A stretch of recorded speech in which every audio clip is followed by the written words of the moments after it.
अव्यक्तस्वरूपेण तुस्त्यं व्याप्य व्यवस्थितां श्रीविष्णुरूपिणीं वन्दे महालक्ष्मीं परमेश्वरीम्।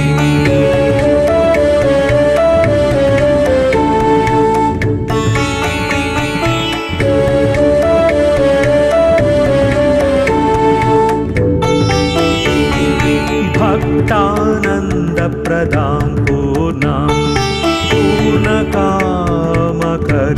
परां श्रीविष्णुरूपिणीं वन्दे महालक्ष्मीं परमेश्वरीम्।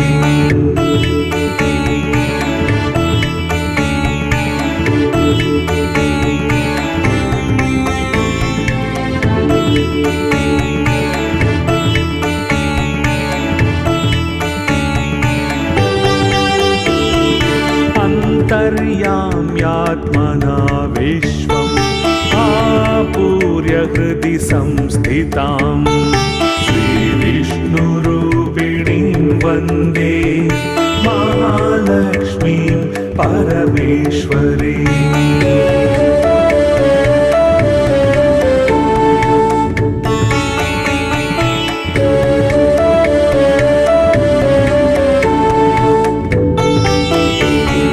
सर्वदैत्य विनाशार्थं लक्ष्मीरूपां व्यवस्थितां श्रीविष्णुरूपिणीं वन्दे महालक्ष्मीं परमेश्वरीम्।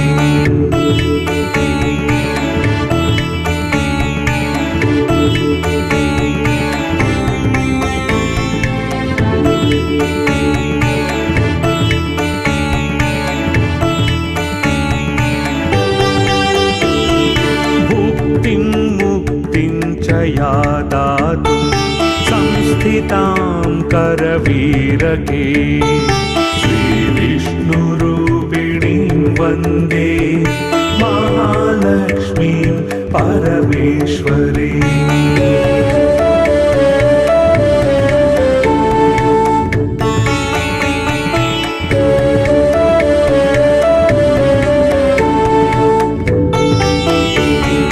सर्वाभयप्रदां देवीं सर्वसंशयनाशिनीं श्रीविष्णुरूपिणीं वन्दे महालक्ष्मीं परमेश्वरीम्।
जय जय शङ्कर हर हर शङ्कर हर हर शङ्कर जय जय शङ्कर हर हर शङ्कर हर हर शङ्कर जय जय शङ्कर हर हर शङ्कर हर हर शङ्कर जय जय शङ्कर हर हर शङ्कर हर हर शङ्कर जय जय शङ्कर हर हर शङ्कर हर हर शङ्कर जय जय शङ्कर हर हर शङ्कर हर हर शङ्कर जय जय शङ्कर हर हर शङ्कर हर हर शङ्कर जय जय शङ्कर हर हर शङ्कर हर हर शङ्कर जय जय शङ्कर हर हर शङ्कर हर हर शङ्कर जय जय शङ्कर हर हर शङ्कर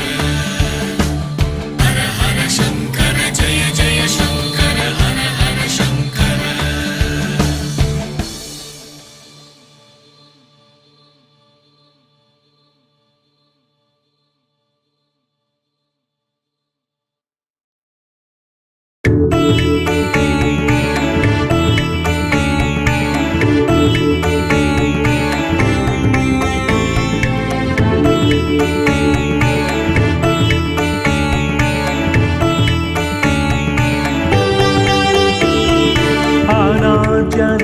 अनाद्यनन्तरूपां त्वां जननीं सर्वदेव